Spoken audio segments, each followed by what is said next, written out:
we achieved everything we wanted to from the Coag Energy Council, and in particular, we've agreed on implementation of the retailer reliability obligation from the 1st of July next year. This is a crucial reform for every Australian. What it means is retailers now are accountable to ensure there's enough supply in the market years ahead of time to keep prices down and to keep the lights on and to keep Australians in work in those energy-intensive industries that are so crucial to our economy. It was agreed today that we will go forward with it 1st of July next year. This is an extremely important development and we're very pleased that we got the support of the Coag Energy Council today. That initiative will ensure that we have enough supply in the market, but it'll sit alongside other important initiatives from the federal government. Our underwriting mechanism to attract new dispatchable 24/7 supply, reliable supply into the market to keep prices down and keep the lights on, alongside our legislation which will hold the energy companies to account to ensure they avoid anti-competitive conduct, avoid taking generation out of the market and hiking the prices as we've seen in the past. So these initiatives in combination will deliver a fairer price for all Australians, and they sit alongside our work on reducing standing offers. From the 1st of January, we'll see reductions of up to 15% of Australians, the most vulnerable Australians, who are not able to get in and negotiate a new deal every year. Alongside that, today it was agreed to proceed to progress the work on the comparison price, investments and work on transmission and other related important initiatives that will keep prices down and keep the lights on for all Australians. I'll now get Matt to say a few words. Thanks very much, Angus. And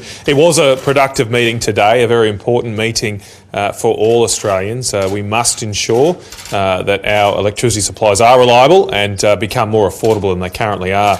Now, there were two meetings this week in Adelaide. At one meeting across the road, the Labor Party progressed policies to increase our emission reductions unilaterally ahead of any other country in the world that would put at risk thousands of jobs in Australia and put upward pressure, put power prices up. Now, we're not on that side. At this meeting today, we were focused on getting power prices down, and that is why the decisions at Coag today to get behind the reliability obligation, reference prices, and the decisions the Commonwealth Government is taking to encourage investment in our electricity generation network will help lower power prices. It's a simple equation. If we get more supply of power, we'll have lower prices, and we're on the side of more supply, on the side of lower prices, and that is our number one focus as a government. And I applaud Angus for the work he's doing to push through this. There is some opposition. Some people want higher power prices out there, but we're on the side of having lower power prices for people, lower power bills in your letterbox. And when you get envelopes, we want you to have a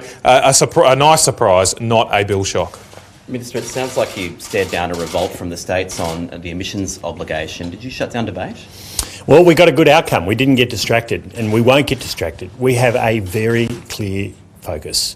Get prices down, keep the lights on, and ensure that all Australians, those hard-working families, those small businesses, those big businesses that employ so many Australians in energy-intensive industries, get a fair deal on their electricity prices.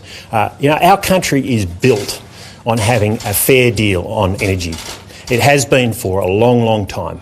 It's crucial to stay focused on this. We stayed focused on it today and we got the outcome we were looking for. Are you disappointed that New South Wales appears to be doing Bill Shorten's bidding, having a policy that very much mirrors his? Well, let me tell you about Bill Shorten's policy. He's focused on a reckless target that will be a wrecking ball through the economy. The Business Council has told us this. We hear it from small business people, big business people, resources companies, families, all of them understand that Bill Shorten's policy for a 45% emissions reduction target will be a wrecking ball through the economy and a wrecking ball through household budgets. Is that what that's his policy, and I tell you, our policy is clear. We won't be distracted by anyone. The Minerals Council said today that New South Wales policy would cause a recession in New South Wales, your home state. Are you fearful that that could happen? Well, I tell you what will cause a recession. It's higher electricity prices, and Bill Shorten's 45% emissions reduction target will deliver exactly that. That's why we're focused on getting prices down. It's why we're focused on the retailer reliability obligation, making sure years ahead of time there's enough supply in the market. Look, it's true that in recent years we've seen supply taken out of the market with very little warning. We can't afford to see that again. What we've agreed on today here in Adelaide is that won't happen again. Are you avoiding talking about emissions? Well, we are going to reach our 26% emissions reduction target in a canter.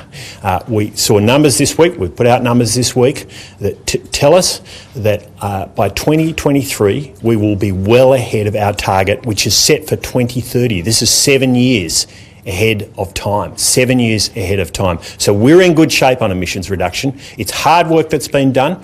We're seeing a vast increase in household solar on people's roofs. This is having a big impact, and it means we now have the breathing space to get prices down and to keep the lights on. The ANC says two very angry ministers. One of them's a Liberal. They're angry at you. How would you describe the mood in that room? Well, I'd describe my mood as focused. And what we want to do is we want to focus on the things that Australians care about. It is lower electricity prices. It is keeping the lights on. It's ensuring that we take advantage of the situation we have now, where we're well ahead of our emission reduction targets, and get prices down. It means keeping the big energy companies, holding them to account, not just for bringing down prices, which we expect them to do, and from the 1st of January we're seeing that for standing offer customers, but also in ensuring there's enough supply coming into the market years ahead of time to ensure that over the long term businesses can invest with confidence that they're going to get a fair deal. On that default price, the AEMC has said that it will drive up power prices by 30%. Why are you pushing ahead with it? Well, we're seeing power prices coming down right now from our pressure, which we've applied on the big energy companies to get a better deal for all Australians. It's the same. We've been very clear what our policy is. We want to see the loyalty tax gone. We want to see the situation gone where Australians who aren't able to negotiate a price each year because they're too busy or just aren't in a position to do it, get a fairer deal. That loyalty tax has got to go. We're seeing the first positive moves from the 1st of January, 10 to 15% price reductions across many markets, and we want to see more from that. That's our focus. We also want to see confusion gone.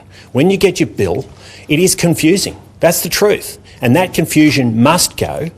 We expect the energy companies to do the right thing on this, and we're seeing good first signs, but we want to see more. Have the New South Wales Liberals got it completely wrong?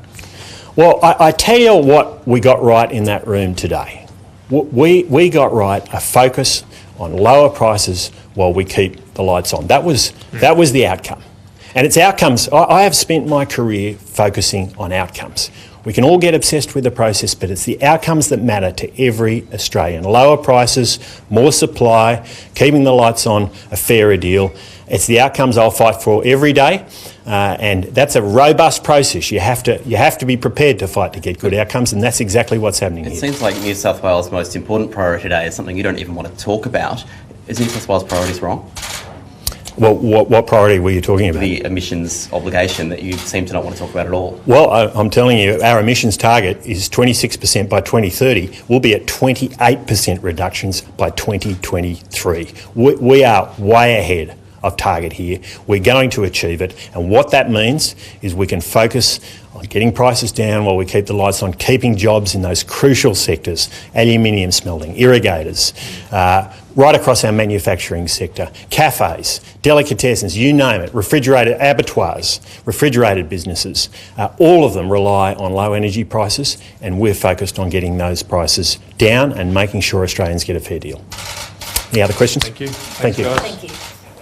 Angus Taylor there, the Federal Energy Minister, saying the federal government certainly achieved everything it wanted to from today's Coag meeting on energy in Adelaide. It was focused apparently on getting power prices down, something Angus Taylor and Matt Canavan say will start to happen from January the 1st.